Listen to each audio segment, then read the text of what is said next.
आज मैं बात करूंगा मख्फी मखलूक के बारे में। जिन्नात, चुड़ैल, भूत, प्रेत, परी, ये क्या चीज़ है? क्या इसकी हकीकत है या धोखा है या लोगों को यूं ही डराया जाता है?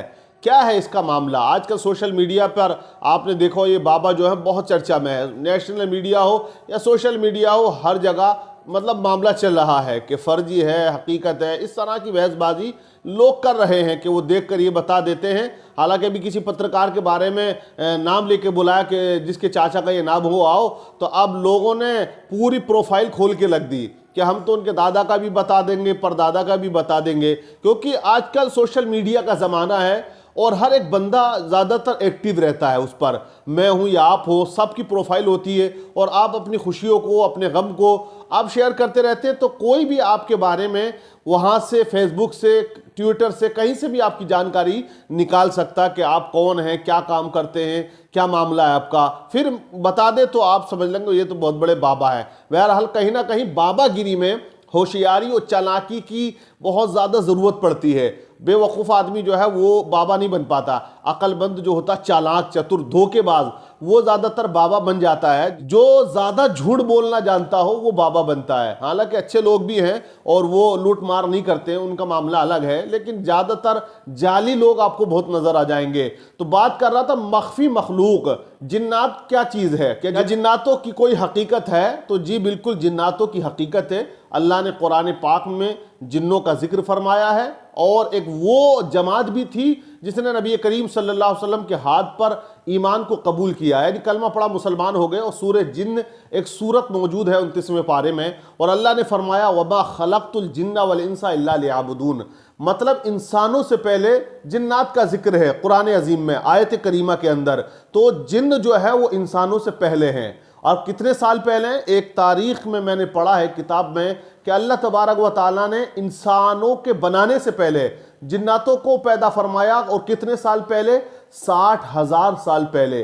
60,000 साल पहले अल्लाह ने जिन्नातों की तख्लीक फरमाई, उनको ज़मीन पे बसाया। वो लोग यहाँ रहे, लेकिन जब उन्होंने सरकशी की, बगावतें की, दुश्मनी बढ़ी और आपस में उनका जो है मामला बहुत ज़्यादा बिगड़ता गया, गुनाह बहुत ज़्यादा उनके बढ़ गए, तो अल्लाह ने ज़मीन से उनको हटा दिया। और भेजा किसको हटाने के लिए? फरिश्तों की जमात आई और साथ में इबलीस आया। ये इबलीस वही है जो जन्नत का खजांची रहा, इसी ने आके मार मार के इनको ज़मीन से हटा दिया। जजीरों में चले गए, पहाड़ों में चले गए, जंगलात में बस गए। मतलब उनकी एक अलग दुनिया हो गई। लेकिन उनकी हकीकत है। और अब जिन्नातों की भी कई किस्में होती हैं, कई क्वालिटी होती है। एक तरह का जिन नहीं होता है। एक जिन वो होता है जो हम जैसा है, जैसे एक इंसान होता है वैसे ही उनकी ज़िंदगी होती है। उनके यहाँ शादी ब्याह तमाम चीज़ें होती हैं और बच्चे भी पैदा होते हैं उनके यहाँ पर। जिन्नों की एक क्वालिटी वो होती है जिसे हम देव कहते हैं। बड़ा पावरफुल होता है, बहुत भारी, बहुत लंबा चौड़ा होता है। कहते हैं ना किसी पर जिन्न है, 70 हाथियों की ताकत वो रखता है। तो ऐसे ऐसे जिन्नात भी हैं। आपने कुरान पाक में हज़रत सुलेमान अलैहिस्सलाम के वाक़ये को पढ़ा होगा कि वो जिन्न था कि जिसने कहा कि पलक झपकते ही मैं उस तख्त को उठा के ले आऊँगा। किसके? बिल्कीस के। हज़रत बिल्कीस का जो तख्त था वो कितने अंदर जाके था और कितनी दूरी पर था, लेकिन उसकी ताकत का आलम था जिनकी के पलक झपकने से पहले वो तख्त जो बहुत ज़्यादा दूरी पर था, एक पल के अंदर वो सामने लाके रख देता हज़रत सुलेमान अलैहिस्सलाम के। तो आप अंदाज़ा लगा सकते हैं कि अल्लाह ने इनको ताकत भी दी है। तो और ये भी एक इनके अंदर ताकत होती है कि ये रूप बदलना जानते हैं। मतलब जो है ये अपने आप को किसी और चीज़ में भी कन्वर्ट कर सकते हैं। जैसे कि आपने देखा हज़रत गौस आज़म का वाक़या है कि जिन जो है वो सांप के रूप में आया और यहाँ से दाखिल हुआ और नीचे को निकल गया। उसके बाद वो एक इंसानी शक्ल में आके घूर के देखने लगा।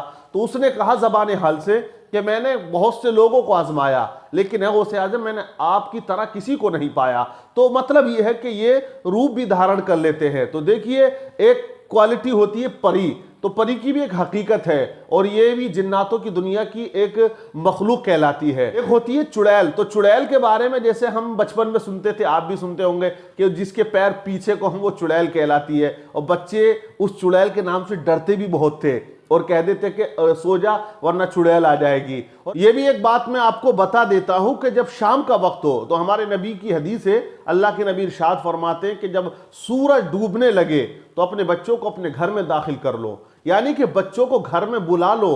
जब शाम होती है, अंधेरा छाने लगता है, तो एक ऐसी मखलूक वो जुए ज़मीन पर फैल जाती है कि वो अगर बच्चा उसकी जद में आ जाता है तो बीमार पड़ जाता है। आपने देखा होगा कि बच्चा रात भर रोता रहा और कुछ भी करते रहे लेकिन सुकून ना मिला, डॉक्टर को दिखा लिया। तो ऐसा होता है कि जब बच्चा शाम के वक्त खेल रहा होता तो कोई शरारती शय ऐसी होती है जो उसे टच करके निकल जाती है या उसको डरा देती है या उस पर नज़र असर कर जाती है। तो इसकी एक हकीकत है, नज़र को हम ठुकरा नहीं सकते हैं, नज़र लग सकती है।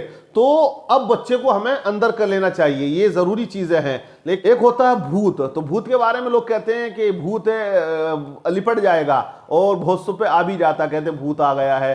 तो पहली बात तो आप ये नज़र में रखें कि जैसे कोई हादसे का शिकार हुआ, जल कर मर गया, तो कुछ ऐसी रूह है, बद रूह है जो भटकती रहती है और वो कभी कभी इंसान के दिलो दिमाग पर असर कर जाती हैं और उनका जो नज़र का मामला होता है वो गहरा जाता है। मैंने देखा है बहुत से ऐसे लोग थे जो बता रहे थे कि ऐसे ऐसा होता है। लेकिन ये ज़रूरी नहीं है कि हर एक इंसान पर भूत ही हो। अगर उसकी हरकतें उल्टी सीधी हो रही है, अगर वो अलग सा सिस्टम कर रहा है तो लोग समझते हैं इस पर आसेब हो गया, भूत हो गया। तो देखिए हर एक पर भूत का असर या आसेब नहीं होता है। मतलब ये मैंने खुद देखा है, एक बंदा वो था कि रात के 1-1:30 बजे तक मैं फूंके मारता रहा, घर वालों ने सोने नहीं दिया और वो आते थे ले जाते थे कि चलिए हजरत जरा आप देख लें हम परेशान हैं। अब पानी पिलाते रहे, बहुत कुछ पड़ा गया, मज़ार शरीफ रात में ले गए लेकिन उस बंदे पे कोई असर किसी तरह का हो नहीं रहा। तो हमें भी ये लगा यार पता नहीं आज जिन्नातों का कोई बादशाह तो नहीं आ गया। अब ये छेड़ो मत, क्योंकि जिन्नात बड़े डेंजर होते हैं। अगर ज़्यादा उंगली करोगे और आप पावरफुल नहीं है तो वो हो सकता है कि आपको भी उलट पुलट कर दें। तो मैं भी निकल लिया पतली गली से कि चलो छोड़ो, लेकिन उनका एक बड़ा भाई उनको डॉक्टर के पास ले गया तो डॉक्टर ने बताया कि दिमाग में कुछ कमी आई है। फिर पता चला कि इनको एक हादसे में चोट लगी थी, उस चोट का असर हुआ है। तो होता है कि दिमाग की चोट की वजह से या दिमाग की कमी की वजह से भी बंदा अलग अलग हरकतें करता है और हम उसे समझ लेते हैं कि चुड़ैल या भूत या जिन आ गया है और हम फूंका फांकी पे लग जाते हैं। पता ये चला कि परेशानी आती है। बहुत से आमिलों से मेरी बात हुई है, मुलाकात होती रहती है। तो एक आमिल साहब थे, बड़े अच्छे हैं मेरी नज़र में वो और काबिल आदमी है। वो खुद अपनी ज़ाती बात ही बता रहे थे कि राजस्थान में हम लोग गए एक घर के अंदर, वहाँ पे एक लड़की बड़ी तंदुरुस्त और तवाना थी। अब जो भी जाता था तो वो क्या करती थी, मारना शुरू कर देती थी। उसको इतना मारती थी, जो पढ़ने आता था, जो भी बाबा जाता था, जो भी आमिल पहुंचा, उसने उसकी सुताई लगाना शुरू कर दी। अब बाबा इतने पढ़ने फूंकने में लगते थे, इतने वो काम कर देती थी। तो अब ये हुआ कि वो बताने लगे कि मैंने देखा तो उस पर कुछ नहीं था, खाली उसका एक ड्रामा था। तो उनका एक चेला भी साथ में था। उन्होंने कहा, मैंने अपने चेले से कहा कि बेटा यहाँ पढ़ने फूकने का मामला नहीं है, अगर पढ़ेंगे फूकेंगे तो ये हमें धूस देगी और हमारा धुआं निकाल देगी, इसलिए कमरा बंद करके इसको जितना हो सके इतना मारो। तो दोनों ने क्या किया, बहुत मारना शुरू कर दिया। इससे पहले वो ना मारती, उन्होंने मारना शुरू कर दिया और चंद मिनट के बाद में ये भी थक गए, वो भी थक जाती है पिट पिटाने के बाद, क्योंकि घर वाले बहुत तंग आ गए थे उस लड़की से और बड़े बड़े पैसे भी खर्च कर दिए थे। आप समझते हैं जब बाबा पहुंचते हैं तो बाबा ऐसे तो नहीं जाते, पूरा ढाबा उलट देते हैं। तो वो बताते हैं कि फिर उस लड़की के सामने हमने एक पानी बुलवाया बोतल के अंदर और पानी में मैंने थूका, मेरे शागिर्द ने थूका, जो हमारे नाक के अंदर खजाना था, रेड वगैरह हमने सब उसमें डाल दी और ये सब कुछ उसकी निगाहों के सामने किया लड़की की।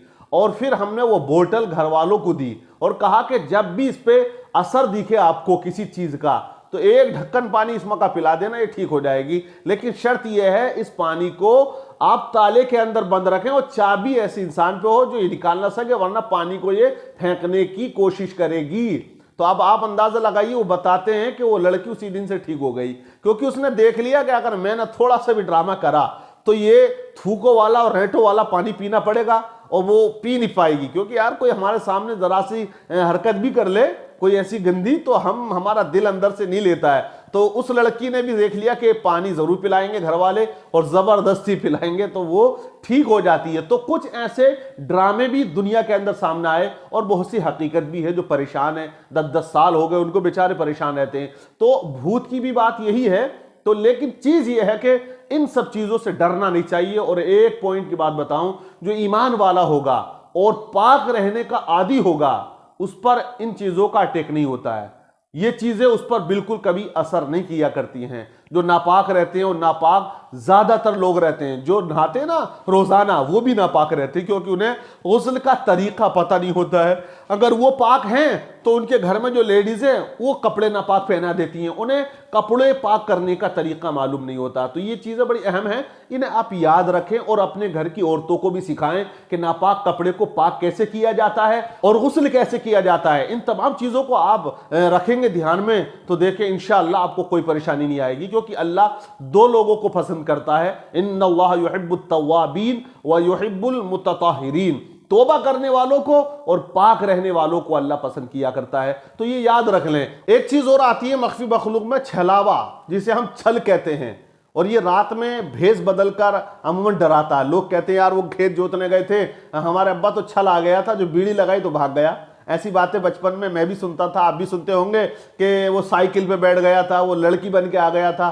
तो कहते छल रहता है पानी के अंदर, डैर पर, तालाब पर या किसी दरख्त पर। तो ये एक साइकोलॉजी लोगों के अंदर होती है। हालांकि छल के बारे में जो है वो मैं आपको बता देता हूं। मख्फी मखलूकात में से एक ऐसी जिन ज़ाद है जो रात के वक्त सुनसान जगहों पर रास्तों में राहगीरों को मुख्तलिफ खौफनाक सूरतें बनाकर डराता है, और उसके हाथों खौफ ज़दा होने वाला तेज बुखार में मुब्तला हो जाता है। अगर कोई असली और नेक आमिल इसका इलाज करे तो मरीज चंद रोज में ठीक हो जाता है, वरना बुखार का अरसा महीनों पर गालिब आ जाता है, इससे भी मौत मुमकिन नहीं होती है। तो ये तमाम मखलूक़ात हैं जो मख्फी हैं, इंसान से छुपी हुई हैं, लेकिन ये किसी को जानी नुकसान नहीं पहुंचा पाती हैं।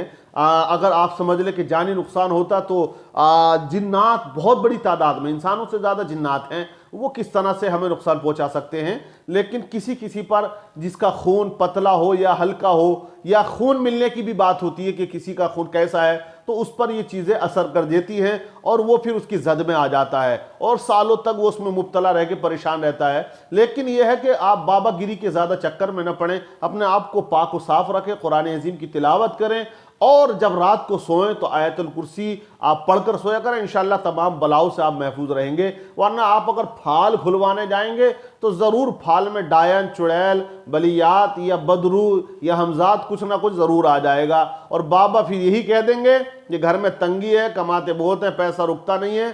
तो ये समस्या सबके साथ है और ये कॉमन सी एक बात है, बाबाओं ने भी पकड़ ली है। कैसे ऐसा होता घर में बरकत नहीं है? बोले बिल्कुल सही पकड़े हजरत। वो फिर चमत्कार हो गया, चमत्कार हो गया तो उसी बाबा को फिर नमस्कार हो गया, और उसकी दाल रोटी ठीक ठाक चलती रहती है, और ये दाल रोटी को बेचकर बाबा को दे दिया करते हैं। तो ऐसे बाबाओं के चक्कर में आप ना पड़ें। ज़्यादातर आप अपने अमल, अपने किरदार, अपने करैक्टर को संवारने की कोशिश करें और सुन्नत मुस्तफ़ा सल्लल्लाहु अलैहि वसल्लम पर अमल करें। इंशाअल्लाह तमाम बलाएं दूर हो जाएंगी और तमाम आफात से आप महफूज रहोगे। जिंदगी में बहुत ज़्यादा सुकून आपके रहेगा। अला बिज़िक्रिल्लाहि तत्मइन्नुल क़ुलूब, अल्लाह का जिक्र करते रहें, दिलों को सुकून अल्लाह के जिक्र से मिला करता है। अगर आपकी समझ में बातें आई हो तो आप शेयर करें, दूसरों तक पहुंचाएं। आपकी क्या राय है इन भूत और प्रेत के बारे में? कमेंट्स करके आप जरूर बताएं।